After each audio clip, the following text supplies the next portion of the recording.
옆에 누구와 인사할까요? 사랑합니다. 감사합니다. 당신을 축복합니다. 당신은 축복의 통로입니다. 나도 축복의 통로입니다. 자기 이름 밝히시고요. 시작. 저희도 축복의 통로입니다. 사랑하는 여러분, 한 주간 동안 잘 지내셨습니까? 우리 성도님들의 가슴이 콩닥콩닥 뛰는 것을 제가 느낄 수 있습니다. 여러분의 눈빛에 또한 미소에 벌써 기대감으로 가득 차 있습니다. 아마 명절이 다가오게 되면 많은 사람들이 기대를 갖고 있습니다. 어렸을 때 이 명절을 맞이했을 때 새 옷을 입는다, 그리고 세뱃돈을 받는다, 그 열망으로 기다렸던 그런 것처럼 사랑하는 성도님들의 자녀와 손자 손녀들을 본다는 그 기쁜 마음을 가지고 오늘 예배에 참여한 줄 믿습니다. 오늘 저와 여러분에게 주시는 하나님의 말씀은 에베소서 5장 15절에서 16절의 말씀으로 선한 청지기로 살아가는 성도, 이러한 제목으로 하나님의 말씀을 전하기 원합니다. 오늘 예배하는 저와 여러분들은 물론이요, 모든 인간은 세상의 청지기로 세워졌다는 것입니다. 이 사실을 인지하고 알고 있는 사람이 있는가 하면 그 자체를 알지 못한 채 그냥 세워라 내워라 하면서 세월을 보내는 그런 사람들이 있을 뿐입니다.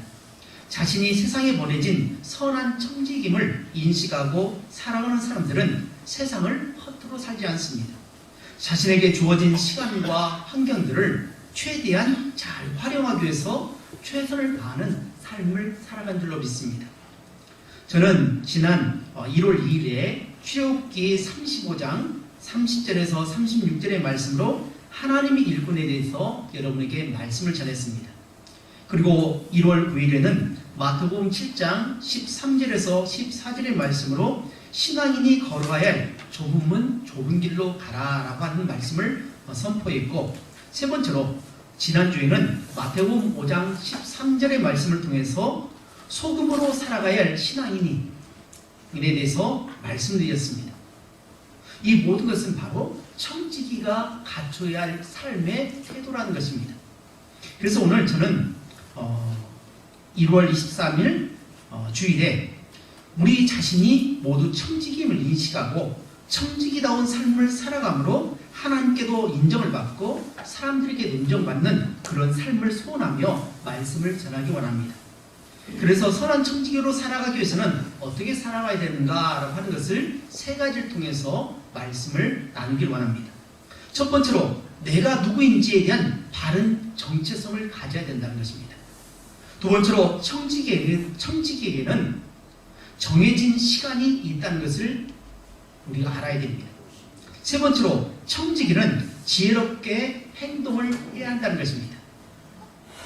그래서 먼저 첫 번째로 살펴볼 것은 내가 누구인지에 대한 바른 정체성을 가져야 합니다. 여러분은 여러분 자신에 대해서 어떤 생각을 가지고 있습니까? 그냥 아무런 계획 없이 아무런 준비도 없이 무작정상에 이 세상에 태어나서 그냥 그저 그렇게 살아가는 존재라고 생각하십니까? 아니면 여러분은 정말 소중한 존재라고 생각하십니까? 나에 대한 정체성, 나에 대한 바른 생각을 갖고 있는 사람과 그렇지 않는 사람과의 삶은 분명히 다릅니다. 성경에는 분명히 하나님에 의해서 계획한 가운데 인간이 태어났다고 말씀해 주고 있는 반면에, 그래서 창조설을 주장한 반면에 세상에서는 진화론을 말합니다. 진화론. 조금씩 발전했다. 진화되었다. 그래서 아메바가 단세포 식물이 다세포 식물로 조금씩 자라더니 이제는 인간이 되었다라고 하기도 하고, 원숭이가 우리의 조상이라고 얘기하기도 하고, 또 윤회설을 주장하기도 합니다. 사람이 죽으면 착한 일을 하다가 죽으면 개로 태어나고 소로 태어나고 하지만 그렇지 못하면 아주 미물로 태어난다라고 하는 이 얼토당토하는 윤회설. 여기서 끝나지 않습니다. 지구가 우주 폭발에 의해서 갑자기 폭발하더니 거기서 느닷없이 태어났다라고 하는 그런 말도 안 되는 이야기들을 과학자들이 말하고 있고 언론이 이야기하고 있고 교육을 하고 있다는 것입니다. 그래서 학교에는 반드시 이 집안론에 대해서 다루고 있고 그걸 가지고 가르치면서 우리의 정체성을 완전히 잘못 가르치고 있습니다. 사실 우리는 그렇게 태어나지 않았습니다. 하나님께서 계획하신 가운데 하나님의 사랑 가운데 태어난 소중한 존재입니다. 남녀노소 할 것 없이 누구든지 하나님의 사랑을 가지고 태어났고 인간의 최고의 특권은 바로 이 세상을 다스리는 그러한 청지기로서의 삶이라는 것입니다. 그래서 창세기를 시작하면서 5가지 명령을 하죠. 생육하고 번성하여 땅에 충만하고 정복하고 다스리라. 아마 교육관 앞에 게시판이 있는데 게시판에도 그렇게 제가 기록해 놓았습니다. 왜냐하면 이것은 저의 이야기가 아니라 하나님의 명령이고 그렇게 살아가야 합니다. 그런데 안타깝게도 많은 사람들이 그렇게 살지 않고 자기에 대해서 너무나 정체성을 바로 갖지 못함으로 말미암아서 엉뚱한 삶을 살다가 죄악된 삶을 살다가 그대로 허무하게 하나의 잿더미로 끝나버리고 마는 그런 인생을 살아간 사람이 너무나 많습니다. 마태복음 25장 14절에서 30절에 보게 되면 달란트 비유라는 것이 나옵니다. 주인이 종들에게 달란트를 맡기고 외국에 떠났습니다. 반드시 다시 오겠다고 약속을 한 전제하에서 떠났습니다. 주인이 없는 동안 종들은 2가지 반응으로 나타났습니다. 하나는 주인이 반드시 돌아와 결산할 때가 오기 때문에 더 열심히 일할 수도 있습니다. 또 한 가지는 주인이 안 계시니까 안 보니까 이때다 싶어서 게으르고 나태하게 살다가 허송세월 보내다가 느닷없이 주인이 등장함으로 놀라고 또한 그걸로 인해서 쫓김을 받는 그런 내용이 나옵니다. 왜 그럴까요? 주인의 간섭이 없기 때문에 그렇다는 겁니다. 충성된 종의 증가는 주인의 간섭이 없을 때에 잘 나타납니다. 더 열심히 일해서 2달란트, 4달란트를 남겼습니다. 2달란트를 가지고 있는 사람은 4달란트를 만들었고 5달란트를 가지고 맡겨진 사람은 10달란트를 받았습니다. 근데 주인이 돌아와서 착하고 충성경영이라고 그렇게 칭찬을 받은 반면에 1달란트 받은 그 종은 어떻게 했습니까? 그냥 땅속에 묻어놓았다는 것입니다. 떠났다가 돌아온 주인은 누구를 가리킬까요? 하나님을 가리킵니다. 우리 주님을 가리킵니다. 그리고 달란트 받은 종들은 누구입니까? 제가 될 수 있고 여러분 될 수 있고 우리 모든 인간입니다. 우리는 각자 한 사람 한 사람에게 있는 달란트들이 있습니다. 어떤 사람은 찬양을 잘하는 달란트를 가지고 있습니다. 어떤 사람은 가르치는 달란트를 가지고 있습니다. 섬기는 일을 감당합니다. 뛰어난 그러한 재능을 가지고 살아갑니다. 적어도 2개 이상은 적어도 달란트를 가지고 살아가는데 어떤 사람은 그 달란트를 그냥 묵혀놓아 버립니다. 이것을 발전시키지 않습니다. 묵혀놨다가 그것이 있는지도 모른 채 소멸시키고 인생의 마지막에 나는 뭐하다 이렇게 끝나는가 라고 하면서 절망적인 모습으로 돌아서는 경우가 있다는 거죠. 청직이란 주인의 소유를 맡아서 관리하는 관리자를 말합니다. 우리는 모두 청직입니다. 여러분 믿습니까? 여러분 믿습니까? 네. 그렇습니다. 청직입니다. 우리의 주인은 하나님이십니다. 생명도 시간도 재능도 소유도 모두 내 것이 아니라 하나님께서 주인이시며 우리에게 잠시 동안 맡겨 놓으셨는데 그것은 바로 우리 코의 호흡. 이 코에 호흡이 있는 그때까지만 가능하다는 것입니다. 호흡이 끊어지는 순간 모든 것을 다 내려놓아야 됩니다. 내가 누리고 있는 재산, 명예, 권력 또한 모든 것들은 다 내려놓고 떠나야 합니다. 그 누구도 가져갈 수 없습니다. 진시황은 오래 살고 싶었지만 오래 살지 못했습니다.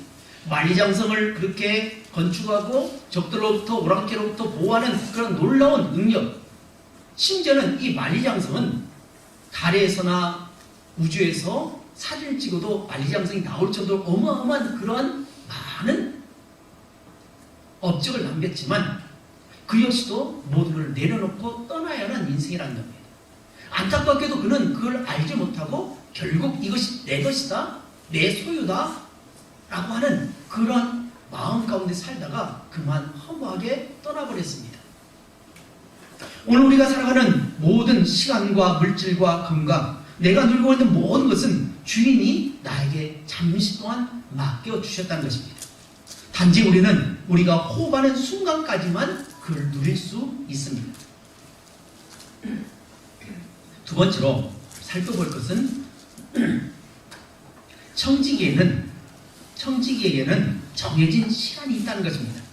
사도 바울은 오늘 본문에서 세월을 아끼라 라고 권면하고 있습니다. 이것이 바로 지혜로운 자의 처신이라고 말씀해 줍니다. 그런즉 너희가 어떻게 행할 것을 자세히 주의하여 지혜 없는 자같이 하지 말고 오직 지혜 있는 자같이 하여 세월을 아끼라 때가 악하니라 라고 권면하고 있습니다. 여기서 세월을 아끼라 라고 하는 이 구절 말씀을 NIV 성경, 영어로 된 성경에서는 모든 기회를 최대한 활용하라 라고 합니다. 뭐라고요? 모든 기회를 최대한 활용하라 라고 합니다.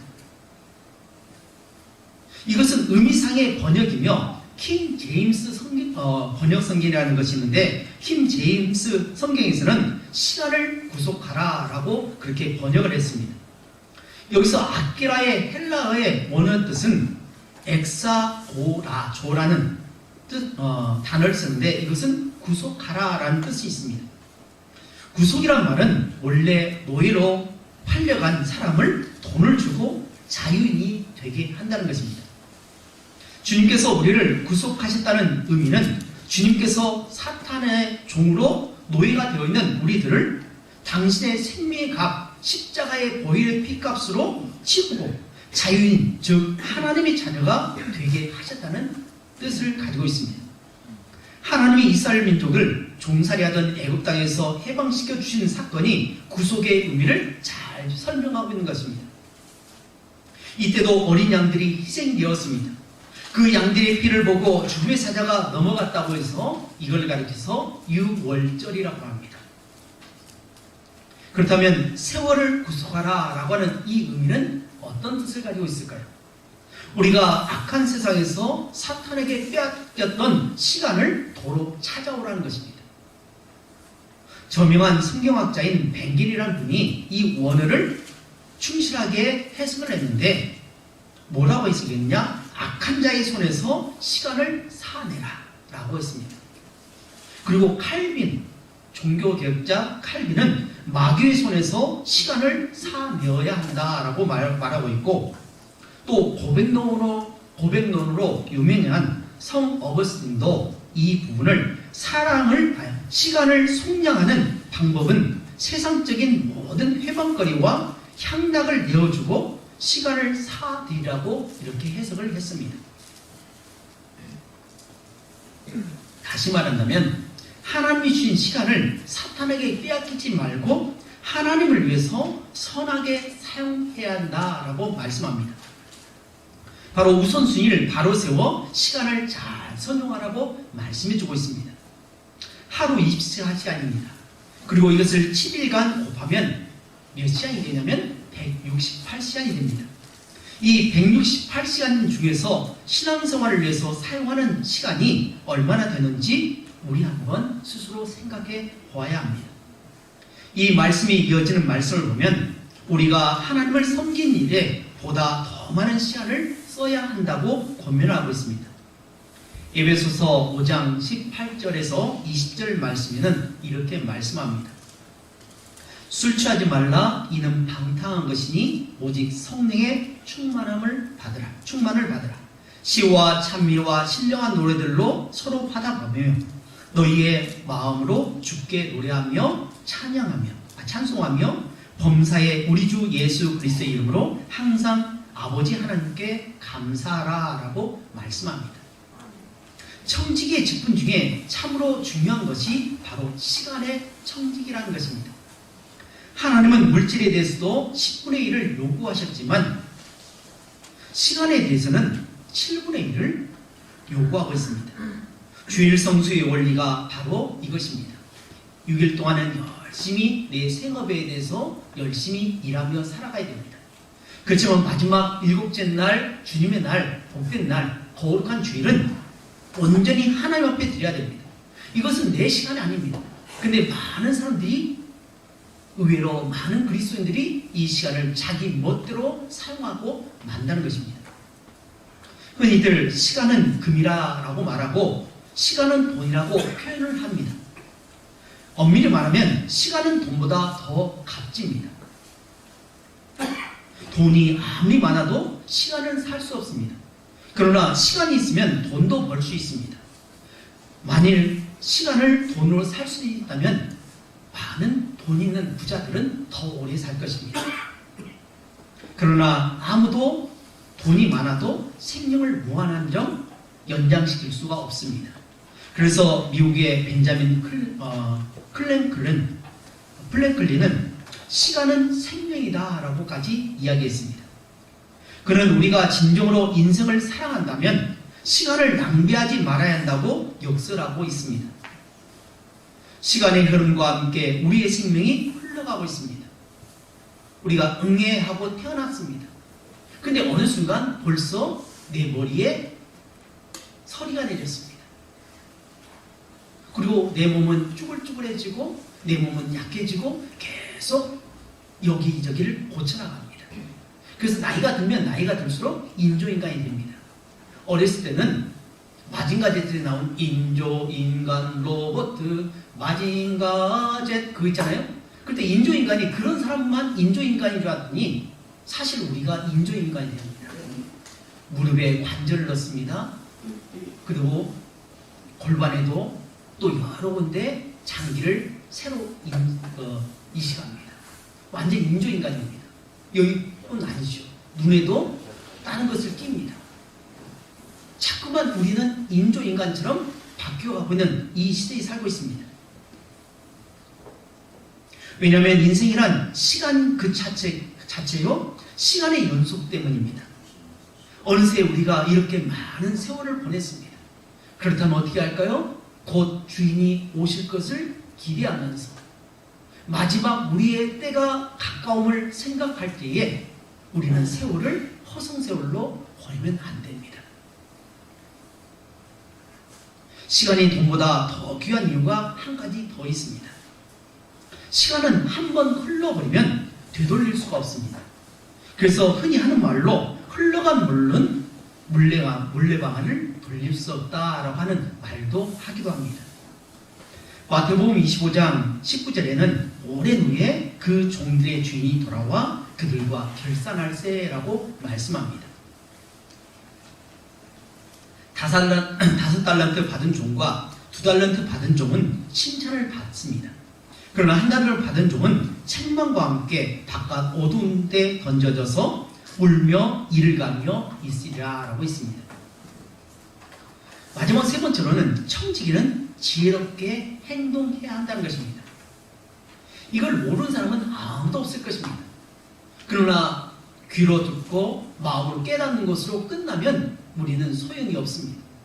오늘 우리가 말씀을 듣고 그렇구나 깨달음으로 그것을 감동받는 걸로 끝나면 안 됩니다. 교회를 벗어난 순간 모든 걸 잃어버리고 이것을 행동으로 옮기지 않으면 아무런 소용이 없습니다. 만약 귀로 듣고 마음으로 깨닫고 감동을 받았다면 하나라도 실천해야 하는 그런 삶이 그리스도인의 삶입니다. 무엇이 하나님께서 뜻하시는 지혜일까요? 첫 번째로 세월을 아낀 것입니다. 그 이유는 때가 악하기 때문에 그렇다는 것입니다. 두 번째로 주의 뜻이 무엇인지 분별해야 합니다. 성경에서 지적하는 어리석은 자의 미련하고 불행한 결과는 하나님의 뜻을 분별하지 못한 데 있었습니다.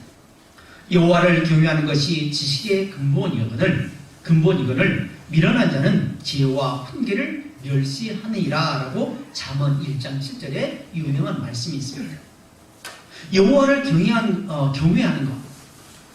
것은 두렵고 떨림으로 하나님을 믿는 것입니다. 이것이 바로 지식의 근본입니다. 그런데 미련한 자는 지혜와 훈계를 멸시하고 자기 멋대로 쓰다가 결국 멸망의 길로 갑니다. 불행하게도 어리석은 자는 지혜의 근본인 여호와를 경외함을 거부하고 멸시합니다. 그러므로 어리석은 자가 되지 말고 오직 주의 뜻이 무엇인지 이해하라 라고 말씀합니다. 세 번째로 오직 성령의 충만함을 받으라 라고 말씀합니다. 왜 성령 충만은 우리 성도들에게 하나의 선택이 아니라 바로 필수 사항이 되는 것일까요? 왜 반드시 받아야만 하는 명령이 되는 것일까요? 그것은 진리와 지혜의 성령을 통하지 않고서는 우리는 누구도 하나님의 뜻을 바로 깨달을 수 없습니다. 또 분별해 나갈 수가 없습니다. 오직 하나님이 성령으로 이것을 우리에게 보이셨으니 성령은 모든 것 곧 하나님의 기쁜 것이라도 통달하시느니라. 이는 우리로 하여금 하나님께서 우리에게 은혜로 주신 것들을 알게 하려 하심이라 라고 고린도전서 2장 10절 12절에 말씀합니다. 사도 바울은 우리 사역을 밝히 말씀하고 있습니다. 우리 안에서 오직 성령님만이 하나님 아버지께 은혜로 주신 진리의 말씀과 또 그의 깊고 선하신 뜻이 무엇인지 깨닫게 된다고 말씀합니다. 우리가 비록 예수 믿고 구원받은 하나님의 자녀가 되었다 할지라도 성령의 도움이 없이는 결코 하나님의 기쁘신 뜻과 의미를 우리가 알 수가 없습니다. 그러므로 오직 성령의 충만함을 받으라라고 했습니다.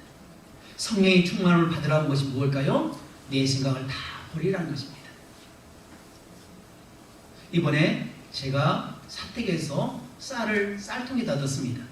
도가지 그거죠? 그 독으로 된 거 있잖아요. 그 쌀독으로 된 거에다가 쌀을 넣고 이렇게 매번 교체해서 먹습니다. 근데 부어놓고 본데 거기서 이상한 것이 꾸물꾸물 나옵니다. 뭐가 나왔을까요? 박이미가 나왔습니다. 그래서 쌀을 씻으려면 계속 박이미가 나와서 몇 번, 10번, 15번을 씻어야 됩니다. 분명히 쌀을 다 먹고 교체했는데도 불구하고 거기서 박이미가 나왔다. 새 쌀을 넣었는데 왜 그랬을까요? 도가니가 보면 이렇게 되어 있지만 그 안에 약간 이렇게 들어갔잖아요. 거기서 쌀 몇 톨이 남아 있었습니다. 그러니까 쌀을 다 퍼서 먹었다고 생각했는데 옛날 남았던 그 쌀이 남아 있어가지고 그것이 오래되니까 거기서 박이미가 생긴 것입니다. 완전히 빠져나오지 않으니까 거기서 벌레가 나온 거죠. 우리도 마찬가지입니다. 우리 신앙생활 속에서 내 생각이 조금이라도 1%로 남아있으면 성령 충만하지 못하고 내 고집대로, 내 마음대로, 내 욕심대로 살다가 결국 어리석은 청지기가 되고 만다는 겁니다. 이걸 완전히 비워야 됩니다. 그래서 어떻게 되냐? 목욕탕을 가서 물로 깨끗이 써가지고 기울이고 그것을 다시 건조시켜가지고 새쌀을 집어넣었더니 전혀 박이미가 나오지 않습니다. 우리 삶도 마찬가지라는 거죠. 우리가 성령 충만한다고 생각한다는 것은 내 생각을 완전히 비우는 겁니다. 내 생각을 비우고 하나님의 뜻대로 살아가는 것입니다. 하나님께서 원하신 것이 무엇인지 말씀을 읽고 기도하고 찬양하면서 그 뜻을 분별해 나간다는 겁니다. 근데 안타까운 것은 신앙생활을 오래하면 오래할수록 나도 모르는 사이에 자기 의가 드러납니다. 내가 이만큼 하나님 앞에 봉사했고 내가 하나님 앞에 이렇게 헌물했고 내가 하나님 앞에 시간을 많이 보냈으니까 네 주권을 주장한다는 겁니다. 기득권을 주장한다는 겁니다. 결국 그것 때문에 어떻게 합니까? 교회가 분란이 일어나고 가정이 깨어지고 서로 갈등이 생긴다는 것입니다. 그러나 오래 신앙생활 할수록 마치 익은 곡식이 고개를 숙이듯이 겸손하게 주님을 섬기면 교회는 아무런 문제가 없습니다. 교회에서도 많은 문제가 어떻게 일어났냐? 이 기득권 문제가 생길 때 바로 교회에 분란이 일어납니다. 또 하나는 재정, 저축된 돈이 쌓여갈수록 그 돈 때문에 결국 갈등을 일으킵니다. 물론 교회의 재정을 전략해서 저축해놓고 미래를 준비하는 건 매우 중요합니다. 근데 재정이 쌓이면 쌓일수록 이것을 흘러보내지 않고 그냥 놔두게 되면 어떻게 하냐? 반드시 문제가 생깁니다. 갈등이 생깁니다. 그래서 하나님께서 물질을 주시거나 건강을 주시거나 복을 주시면 어떻게 이것을 흘려보낼 것인가 우리는 늘 고민해야 됩니다. 하나님께서 아무런 이유 없이 우리에게 물질을 부어주지 않고 하나님께서 아무런 이유 없이 우리에게 복을 부어주지 않습니다. 복을 흘려보내도록 물질을 흘려보내도록 나를 통해서 그것이 이루어지도록 하나님께 우리에게 복을 주셨다는 겁니다. 그래서 우리는 늘 기도할 때에 우리 교회의 재정을 놓고 많이 기도해야 됩니다. 하나님께서 많은 물질을 주셨다, 많은 성도를 주셨다, 여기 만족할 것이 아니라 이것을 어떻게 지혜롭게 잘 사용할 것인지, 이 물질을 어떻게 사용해서 하나님 앞에 영광을 돌릴 것인지, 이웃을 위해 사용할 것인지, 또한 지역에 많은 영향을 끼치는 그런 물질이 될 것인지 우리는 고민하며 기도하며 나갈 줄로 믿습니다. 이제 말씀을 뵙습니다. 오늘 말씀을 통해서 우리에게 주시는 것은 세 가지인데, 첫 번째로 내가 누구인지에 대한 바른 정체성이 있어야 한다는 것이며, 두 번째로 청지기에는 언제나 정해진 시간이 있다는 사실입니다. 마지막 세 번째로 청지기는 지혜롭게 행동을 해야 한다는 것입니다. 물론 이 모든 것은 우리가 이미 알고 있는 거지만 다시 한번 우리 마음에 깊이 새기시고 남은 11달 동안 우리가 최선을 다해서 하나님 앞에 영광 돌며 바른 청지기로서 선한 청지기의 역할을 감당함으로 하나님께 영광이요 우리 모두에게는 기쁨이 되는 귀한 신앙생활이 되시기를 주님의 이름으로 축복합니다. 기도하겠습니다.